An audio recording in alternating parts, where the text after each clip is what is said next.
Zsombor az zsombor. Ez számodra mit jelent? Hát, hogy zsombor a zsombor. Ez számomra a zsombort jelenti, ami zsombor a zsombor. A zsombor mondatot egy valamikori 5-6-8 évvel ezelőtti brassói kislány mondta, aki nagyon szerette zsombort, és nem tudta összefoglalni ennél tartalmasabb mondatban, úgy érezte, hogy azt mondja, hogy zsombor az elmondhatatlan, és csak azt fejezik, hogy zsombor. De most ez azóta szállóigévé vált. Ez a zsazs, nagyon vicces elnevezés, ez tulajdonképpen ennek a szállóigének az újra meg újra meg újra mondása. Tehát valami olyat fejez ki, hogy nagyon nehéz szavakban kifejezni azt, hogy mit is jelent eltölteni 10-12-14 napot zsomborban, de mindenkiben valami fontos dolog marad. Talán ennyit jelent ez a zsazs. Zsazs. Zsombor az zsombor. Ez számodra mit jelent? Hű, sok munkát. Egy olyan helyet jelent, ahol kicsit elvonulhatunk a világ elől, nincsen térerő, és senki nem zargat. Egy szállóige, ami másoknak valószínűleg semmit nem jelent, de számomra magát a tábort és minden apró mozdulatot, ami hozzáfűződik. Egy olyan élményt, amit talán sehol máshol nem kaphatnék meg, amit semmi más nem tudna felidézni bennem. Egy nagyon jó közösséget, és egy olyan hangulatot, amit sehol máshol nem találhat meg az ember. Jó kaja, sok kaja, jó társaság, mi kell még? Számomra zsazs jelenti a mindent, amit Székelyzsombor jelent. A tábort, a falut, a házakat, az embereket, a programokat, a hangulatot, talán ez a legfontosabb, a hangulatot. Új emberek megismerését és barátságokat jelent. Hát én nagyon szeretem a zakuszkát, meg a csorbalevest, meg a dinsztelt káposztát, és még nagyon szeretem a darásfészket is. Nekem ezt jelenti. Meg a budit. Egy perc gondolkodási idő.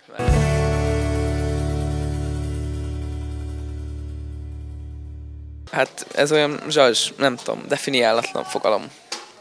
Számomra ez a csodaszó, ez azt jelenti, hogy ez, ami nem minden hétköznapi emberé lát. Tehát ez az, ami csak itt történhet meg az emberrel, nem máshol, nem most. Ez mint egy jó kis salakpakolás, az olyan zsazs, mert salakot nem pakol az ember otthon a panelházba. Nekem minden tetszett, minden tökéletes volt, mivel nem csinálom minden nap ezt, amit itt. Zsombor az zsombor. Ez számodra mit jelent? Hát igazából ez elég sok érzést akar, és igazából nem nagyon lehet megfogalmazni szerintem. Számodra mit jelent? Semmit különösebben. Egy tábort. Hát nem tudom, tegnap láttam telneket, és az tök jó volt. Én imádok fát vágni, tehát akkor először voltam 2009-ben, akkor szerintem úgy senki nem érti meg, hogy milyen poén így leizzadni egy tűzőnapon, vagy akár így leégni, de úgy elfárad az ember, legalábbis én, és a végén így tök jól érzem magam, és úgy eszek ebédnél, vacsorálnál, vagy így bármikor lényegben, mert most például éjjel, vagy mind meg soha, tehát ahogy otthon nem. Számomra az összetartást, a barátokat, egy emléket, és egy végig nem ért álmot jelent. Igazából ez egy nagyon-nagyon jó és különleges tábort jelent nekem, itt Zsomborban, és hát ez már a 4. táborom volt, és szerintem nem létezik olyan, hogy rossz zsombori tábor, csak a jó között van különbség. Idén voltam először, jókat ástam, meg lapátoltam, ezen kívül igen, cserepet is pakoltam, továbbá építettem, a vezetésemmel megépült kicsibe zsombor, az is nagyon jó volt, és még sok mindent jelent, ami most éppen nem jut eszembe, vagy nem akarom elmondani, meg nem túl frappáns. Nagyon érdekes, mert akkor annyi mindent elmondanék, de nem tudom. Zsazs. Zsombor az zsombor. Ez számodra mit jelent? Ként. Zsazs.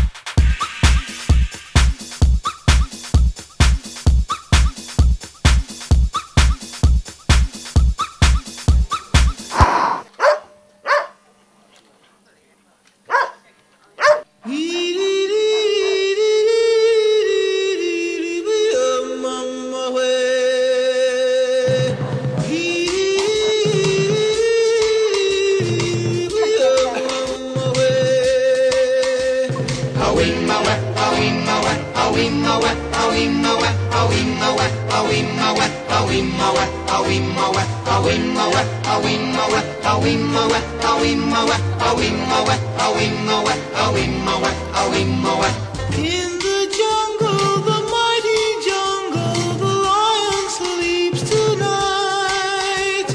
In the jungle, the quiet jungle, the lion sleeps tonight.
Figyeljetek csak!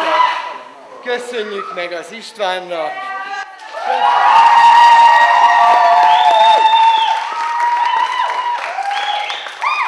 Hányadik alkalommal veszel részt a zsombori táborban? Hát 7. alkalommal. És miért tartod fontosnak, hogy részt vegyél ebben a táborban? Mindig táncanyítás előtt is sétálni szoktam Zsomborban, mondjuk ma volt kivétel, meg későn értem ide, de mindig megragad engem a tábornak a légköre. Ez nagyon fontos. És milyen helyet foglal el a tánc az életedben? Elég fontos helyet foglal el. Tehát nagyon sokat jelent. Nagyon sokat köszönök neki.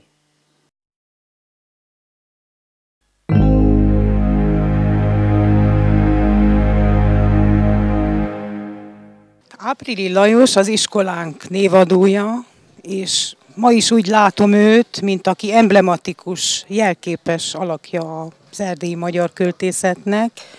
Nem csak a hazai magyar nyelvterületen ismert és kanonizált költő, hanem és a mai könyvbemutatónk apropóján ez be is bizonyosodott, az egész magyarországi és magyar nyelvterületen ismert és szeretett költőről van szó. Nagyon örülök annak, hogy ez a könyv és ennek apropóján a könyvbemutató létrejöhetett itt Zsomboron, és annak is örülök, hogy a kötet szerkesztőjével, Fenyő tanár úrral elbeszélgethettünk, meg azzal is, hogy a 3 iskola, a Radnóti, a Berzsenyi és az Áprili diákjai költő ürügyén is találkozhattak itt Zsomboron egymással. Áprili Lajosról Nemes Nagy Ágnes, aki tanítványa volt, és hát aztán nagyon nagy költő lett belőle, azt mondja, hogy a magyar irodalom legigazibb természetköltője, sőt, nem csak, hogy nagy természetköltő, hanem az egyetlen olyan költő talán magyar irodalomban, akinek a legkomolyabb, élettelibb mondani valója az a természet, hogy Áprili képes volt századszor és ezredszer is rácsodálkozni a füvekre, fákra, bokrokra, virágokra, madarakra, lepkékre, levelekre, és erről nagyon dallamos, nagyon szép, nagyon megformált, könnyen átélhető versekben írt.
Figyeljetek, százalékot toljatok. Én nyelvtalán maga, csak jöjjön fel ide.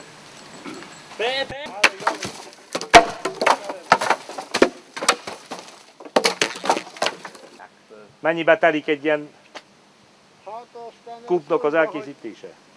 Nem örök egyfolytában rakjuk, hát ha rakjuk, akkor egy 3-4 nap. Ez bármikor van szénhúzás, akkor húzzuk a szenet, akkor mikor felzsákoljuk, így délután rakjuk. És még kell eljönni Pálpatakáról idáig? Itt kérnek széléget? Itt kapjuk. Itt fizetik meg. Magyarországon, így. Valahol kell jó dolgozni az szépen ember. Magyarországon csinál. Középen van benne egy nagy lyuk, ahol lát, ahol a tüzet meggyújtsák, vagy de ott benne megvan a tűzgyújtó, össze van készítve. Jó, de ilyenkor most lesz egy nagy eső például. Nem folyik és akkor el? Nem.